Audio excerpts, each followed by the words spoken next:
88%. That's the share of active fund managers who underperformed the S&P 500 over the last 15 years, according to S&P's own SPIVA report. These are people with CFA designations, proprietary research, and institutional access to data you and I will never see. And they still lost. So here's the question this video is going to answer. If the smartest, best-resourced professionals in finance can't consistently beat a passive index, is there any realistic path for an individual investor to generate genuine alpha? Or is the whole idea a myth we keep buying into? The answer is more nuanced than either camp wants to admit, and AI is the variable that's actually starting to change the math. Stay with me. Before we talk about solutions, we need to be honest about the problem. And most people underestimate how structural it is. Beating the index isn't just hard because markets are efficient. It's hard because of three compounding disadvantages that don't cancel each other out. They multiply. First, costs. The average actively managed mutual fund charges around 0.68% annually in expense ratios. A Vanguard S&P 500 index fund charges 0.03%. That gap sounds small until you run the math over 30 years. On a $100,000 portfolio with 8% gross returns, that cost difference alone accounts for roughly $47,000 in lost compounding. You're not just paying fees. You're paying the compound interest on those fees. Second, taxes. Active strategies generate turnover. Turnover generates taxable events. The average active fund has a turnover ratio around 60 to 80% annually. Index funds typically sit below 5%. For investors in higher tax brackets, this friction can add another 1 to 2 percentage points of drag per year. Invisible, automatic, relentless. Third, and this is the one people argue about most, informational disadvantage. Institutional traders have co-located servers executing in microseconds. They have alternative data, satellite imagery of parking lots, credit card transaction flows, natural language processing on earnings calls. Before the transcript even posts publicly, you don't have that. And the market prices assets as if all of that already happened. So before AI enters the conversation at all, you're starting from a three-layer hole. The actionable takeaway here is this. Any strategy you pursue needs to clear all three hurdles: cost, tax efficiency, and informational relevance. Or it's not actually competitive with just buying SPY and walking away. Here's the number that should stop you cold. Dalbar's quantitative analysis of investor behavior has tracked this for decades, and the results are consistent. In the 20-year period through 2022, the average equity fund investor earned approximately 6.81% annually. The S&P 500 returned 9.65% over the same period. That 2.84% annual gap isn't explained by fees alone. The funds themselves got reasonable returns. It's the investors in those funds who didn't, because they moved money at the wrong times. They sold in March 2020 and bought back in late 2020. They piled into tech in late 2021 and rotated out into cash in October 2022, right before one of the strongest 6-month rallies in a decade. This isn't stupidity, it's biology. Loss aversion, recency bias, and narrative bias are literally hardwired into the human brain. The amygdala doesn't understand discounted cash flows. This is where AI intervention becomes genuinely interesting.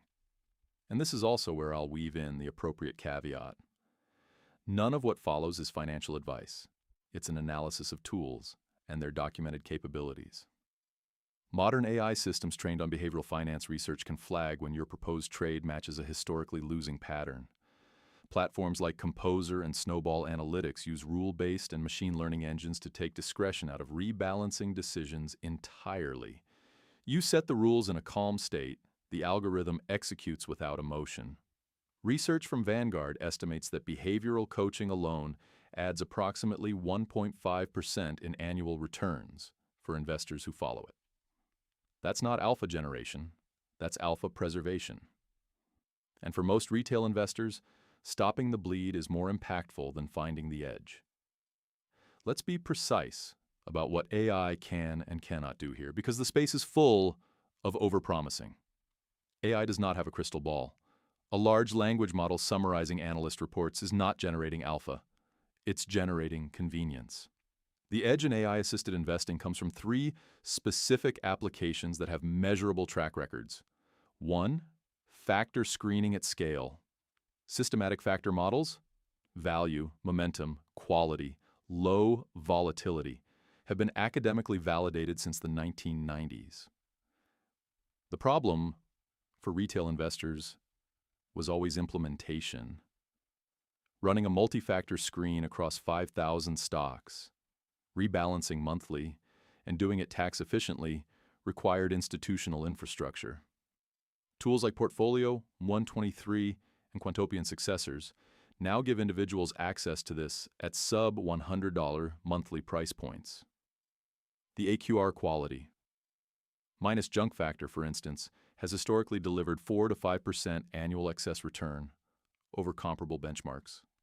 Not guaranteed, not linear, but statistically robust over decades. 2. Earnings call sentiment analysis. Transformer-based NLP models can parse the linguistic tone shift in an earnings call. When a CEO moves from confident, declarative language to hedged subjunctive constructions, faster than any human analyst. Studies from Stanford's NLP group have shown that language-derived signals from earnings calls predict short-term price movement with statistical significance, even after accounting for the reported numbers themselves. 3. Portfolio construction optimization. Modern mean variance optimization, augmented with machine learning covariance estimation. Tools like RiskFolio-Lib, if you're comfortable in Python, can build portfolios with demonstrably better Sharpe ratios than naive equal weight or market cap weight approaches, particularly during high volatility regimes. The realistic picture? AI doesn't guarantee you beat the index. It gives a disciplined, process-driven investor the infrastructure to compete on systematic grounds. That's a different value proposition than a stock tip.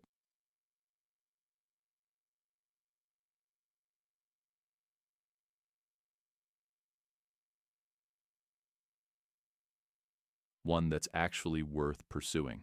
The Synthetic Alpha Resource Library at syntheticalpha.gumroad.com has the frameworks we use to apply exactly this kind of systematic approach. Before the outro, I want to tell you about something I actually use. If you're going to test any systematic strategy, factor screening, momentum models, anything we covered today, you need a brokerage that doesn't eat your edge with commissions. Robinhood and Webull both offer commission-free trading. And for running higher frequency rebalancing strategies, that zero-cost structure is not a small thing. When you're turning over a portfolio 6 to 12 times a year to maintain factor exposure, a $6 commission per trade at a traditional broker becomes a real headwind. Webull in particular has solid charting tools and fractional shares, which matters if you're building a diversified systematic portfolio without 6 figures to start. Links are in the pinned comment. I don't recommend platforms I don't think are legitimate, and both of these clear that bar for retail use. Now, back to what this all actually means for your portfolio. So back to where we started. 88% of professional active managers lose to the index. That number is real, it's persistent, and it's humbling. But here's what it doesn't mean.